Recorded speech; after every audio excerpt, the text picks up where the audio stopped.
পৃথিবীতে একটা মাত্র সম্পর্ক আছে যেটা কিনা সবার সাথে রাখা উচিত। এই একটা সম্পর্ক আছে যেটা কিনা পরিবারের একে অপরের সবার সাথে থাকা উচিত। স্বামী স্ত্রী, ভাই ভাই, ভাই বোন, বাবা মা সবার সাথে, মা ছেলে সবার সাথে এই সম্পর্কটা থাকা উচিত।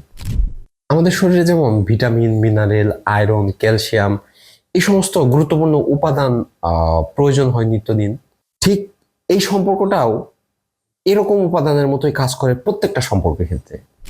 আর সেই সম্পর্কটা কি জানেন? সেটা হচ্ছে বন্ধুত্বের সম্পর্ক। আর এই বন্ধুত্বের সম্পর্কের মাঝে আছে মায়া, মমতা, সুখ, শান্তি আর অকৃত্রিম ভালোবাসা, যেটা প্রত্যেকটা সম্পর্কের মাঝে থাকা উচিত, প্রত্যেকটা সম্পর্কের মাঝেই থাকা উচিত।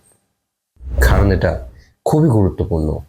একটা সম্পর্কের মাঝ থেকে যদি বন্ধুত্ব হারিয়ে যায়, সেই সম্পর্কটা টিকে থাকে না, সেই সম্পর্কটা ঠুনকো হয়ে যায়।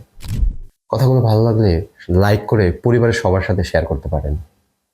ধন্যবাদ।